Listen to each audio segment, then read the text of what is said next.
a nice holiday and Happy New Year's as well. This is the first chapters of the new year, and they started off pretty good this week. And so we're just going to start off with One Piece, chapter 1036. And this was a very good chapter with a lot of things happening between Zoro finishing off King and even showing the similarities between Kaido's crew and Luffy's crew. With King and Zoro being very similar, and then when you really think about it, Queen and Sanji are, and Luffy and Kaido are. All of them are kind of mirrors of each other, with Kaido's crew more or less being the quote-unquote evil versions of the Straw Hats. We see that the rest of the battle is starting to really swing in the hero's favor as the CP0 agents are starting to feel the pressure, in a manner of speaking, as things are rolling into the Straw Hats' way, with the two lead performers being taken out, as well as Yamato still trying to stop the fire ghost monster from destroying all the gunpowder, Momo still trying to hold up Onigashima, and Usopp showing his version of bravery in which he will survive no matter what, and he doesn't understand what the samurai see in dying valiantly, as he would sooner run away crying and sobbing than he would just lay down and sacrifice his life. So that tells us about Usopp, but it also makes sense. He will always survive no matter what the situation dictates. He does seemingly stand his ground and defend Kiku and Kinemon as they're still alive. However, he's struggling up until Izo arrives to save the day and allow Usopp to leave. We get an update on the Raizo and Orochi's assistant, the big long-headed guy. We got an update there, but it's still not done. Orochi is still hanging out with Komurasaki, and Apu abandons Drake to the CP0 guys before they're alerted that they have to leave because things are about to change in this battle. Before finally seeing the updated fight between Kaido and Luffy, and seeing that Luffy's standing fairly toe-to-toe with Kaido, which was a nice scene to see, that Luffy is at this point very much on Kaido's level and on Yonko level as a whole. So where does this lead? I'm not sure. The fight will continue, and I'm imagining at some point within the relative near future we are going to get an act break between now and the next fight. So I'd imagine it'll be something akin to right before Onigashima falls, right before Kaido's defeated, whatever, we get his flashback, which is basically all of Act 4, maybe a transition type thing or something. I'm not sure. I just saw everyone saying that they think the Kaido flashback is coming, and I can see it, which I can also imagine it's going to be very long as well. So whatever the plan is for Act 4, I imagine Act 4 just being a transition into the final act of Wano, where we have the final finishing fights between everyone of the Kaido's crew and Straw Hat crew. Lions type of deal. I don't have any bold predictions on that, but overall, I'll give this chapter a B. I thought it was very good. I thought the updates on pretty much everything was good. Pretty much seeing that Luffy was going toe-to-toe with Kaido was pretty exciting to see, showing how strong he's become even in this short amount of time between the first fight and now. Now we're on to Black Clover, chapter 318, and this was a good chapter, continuing on where the last chapter left off, with things not going well for the good guys, in a manner of speaking. Having it that Lucifero has arrived and is causing nothing but issues for everyone. With Lucifero still causing problems, even going toe-to-toe with Asta for the bulk of the chapter, getting more and more pissed off at the fact that he's even being challenged by someone as insignificant as Asta and even the rest of the humans to this point. The battle's going. Asta's attempting to fight and not winning. He's losing quite a bit, quite heavily, in fact. Even Libby tries to invoke his rage against Lucifero, but it doesn't work. Lucifero is even able to capture one of the demon swords that Asta wields, and after he purposefully cuts his finger, he gets more pissed off and eventually just sort of tosses Asta around. And the end of the chapter is the fact that the captains are able to stand up to Lucifero, showing how strong they are. Do I imagine them winning? No, not even close, but I imagine they can stall for time in a manner of speaking, because Vanessa spots Yami and sees that he's fading fast, so they have to kind of get him out of there quickly. Will they succeed? That's an interesting question, seeing as how things are going south very quickly for the entirety of the group here. But overall, I think I'll give this chapter a B. I thought it was great. Not as great as the last chapter, but pretty great as a whole, seeing Lucifero show how outmatched everyone else is compared to him. Even the other Supreme Devil King, who's just sort of watching everything, comments saying that no one's going to be even close to matching Lucifero. So I can't imagine any of the guard captains here even standing up to Lucifero in any way, shape, or form, despite being able to stand. But this is Black Clover after all, so you never quite know. So now we're on to Undead Unluck chapter 93, and this was a good chapter. After last chapter was mostly Spring's backstory, this was finally Spring's defeat. Having it that Fuko finally plays the game with Spring and wins, showing that her unluck was able to outmatch Spring's God-given luck. Everyone has a drink to celebrate Spring and watch the cherry blossoms, as Fuko more or less has to come to terms with killing Spring, with Andy helping her find her resolve to do this act, saying it's not about how someone can more or less survive or live, it's sometimes just about getting the moments so that when one dies, they die more or less happy kind of thing. Fuko, of course, being the soft-hearted main character she is, she does what she needs to, but they all encourage Spring as he goes, and the Spring arc ends with the victory for the Under team, having Fuko really prove that she's much stronger than she was before, and potentially having it that the Under and the Union are going to be working together from here on out to at least defeat God in the real sense. It'll be interesting how the rewards go, seeing as how they completed their Apocalypse quest before the time limit. So now we'll get to see what the rewards are and see how they prepare for what's next, whatever the next mission might be. So that'll be fun. That'll be interesting.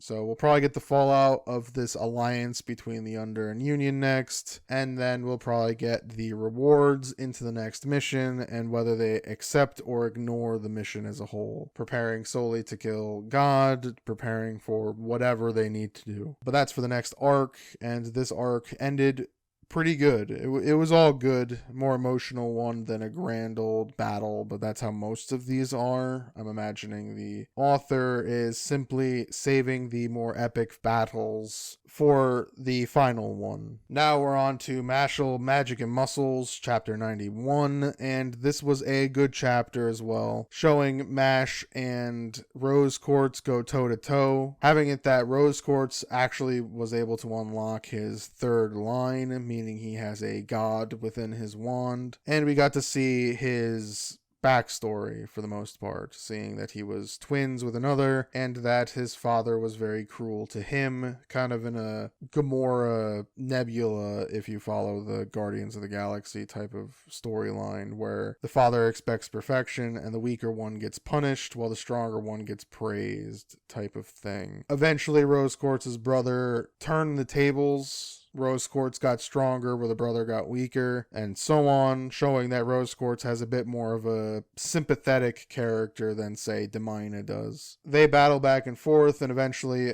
Mash is able to pull off another Mash feat by breaking up the god armor that Rose Quartz has, and seemingly winning, or at least they headbutt, and Mash's head is made out of titanium, so I imagine Rose Quartz is going to go down instead of Mash. So overall, I think I'll give this chapter a B. It was good, it had the good fight, and as well as a sympathetic backstory for one of the main villains of this arc. Where does it go from here is interesting, as Demina is clearly not anywhere near close, though I imagine he would show up now, but we also still have the other fights where we have our other main characters, who I can't remember everyone's name, but they're all around fighting off different members of Rose Quartz's team, and Demina was nowhere near close, so I can only imagine that Demina's off doing something ridiculous and Mash had to fight everyone. So that's where next week's could be very interesting, as it's the beginning of another chapter, pun intended, in the arc that we're currently on. So now we're on to Sakamoto Days, chapter 53, and this was a great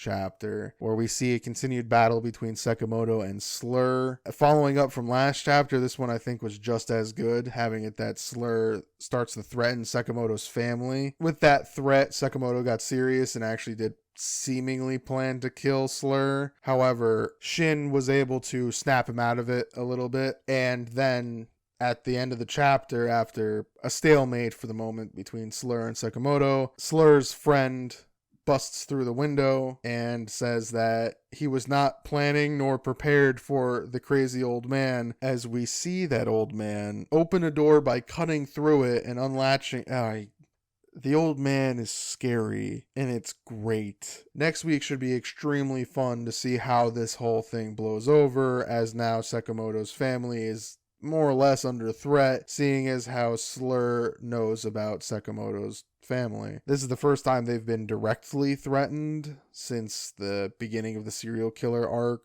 Even then, they technically weren't threatened because Sakamoto wanted them out of the way. But still, it adds a really big dynamic to this entire story, with now Sakamoto having to go beyond his own limits to protect his family against foes that are clearly stronger than him at this point, as Slur really took it to Sakamoto, and Sakamoto did not look like he was strong enough to really take him out, unless he was going to go full on I'm going to kill you mode. Also, Shin and Apart look like they're struggling, and the funny part is it looks like Apart will be joining the Sakamoto crew, which I think is great. I look forward to the next few chapters of these because they're excellent. Overall, I think I'll give this chapter an A. As I've been saying, it was excellent between the Slur and Sakamoto fight, as well as a lot of what is going on, and the conclusion having it that the old man is coming through to kill everyone just indiscriminately because he just doesn't care is pretty awesome in its own right. So that was all the major chapters. They were all pretty good. Not as good as the last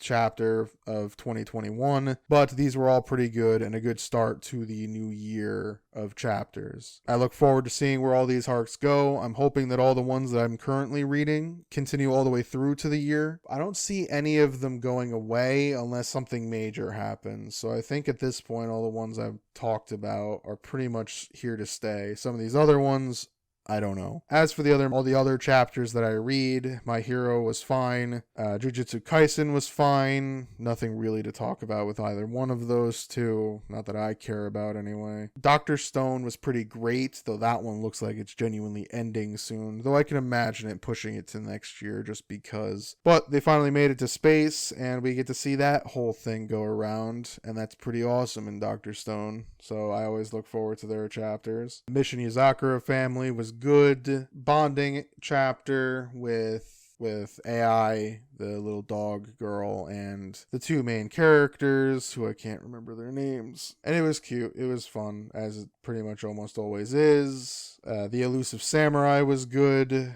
Having an annoying character arrive as a villain is, well, annoying, but I imagine that our main hero will pull off a miracle and have him not suck by the end. We then had Blue Box, which is continuously getting worse in quality, in my opinion, and slowly but surely disappointing me. We'll see if that trend continues or not, but for now, it is very mid. We then had the Pianist series, P times 6, and this was a good chapter showing more of the siblings off, as well as the father of Lucky. And we see that one of the other siblings is in Japan, and the father wants to dominate all pianist competitions by having it that only geniuses win. I guess he seemingly lost a small competition to Lucky's mentor in their early years, and he's been obsessed with it ever since. So there's an interesting story being told there. I'm hoping it survives and keeps going. I think the art style is pretty unique for many of the Shonen Jump, and I think that it's a fun story worth continuing. We then had Ashimon, which continues to be pretty great, with the main villain arriving, causing nothing but issues for our main characters, and a new fight for our main character to really sink his teeth into. I wonder if it's going to be a power difference or if he'll win, just showing his One Punch Man levels of insanity, which I think would be really hysterical if he does. Doron, the little samurai with the monster character. One of the newer ones. I haven't talked about it, I don't think. It was a good chapter. It's a cute series so far. Though I imagine it not surviving just because it's just one of those where I can imagine it not surviving. I've been wrong about several others that I hoped lasted a long time. This one, I don't know. But perhaps I'm wrong. If I like a series and it gets canceled, and if I don't like one and it continues, we at least know how to gauge what's going to stay or not. So that was all of the chapters. Again, this was a very good week as a whole. I look forward to all of these manga this year and hoping that they all survive, like I said, and see which ones really do well and which ones don't. I'll try to do more probably by the year end of, this current year, as I just didn't have much from last year that I could even remember how well or not well things were. So, like I said, this was a good week of chapters. Again, I hope everyone had a good holiday and a happy new year. I'm going to try to branch out a bit more this year, try to do a couple of other things in terms of reviewing content to a degree in terms of stories, but we'll see. For now, please leave a like, and as always, thank you for watching.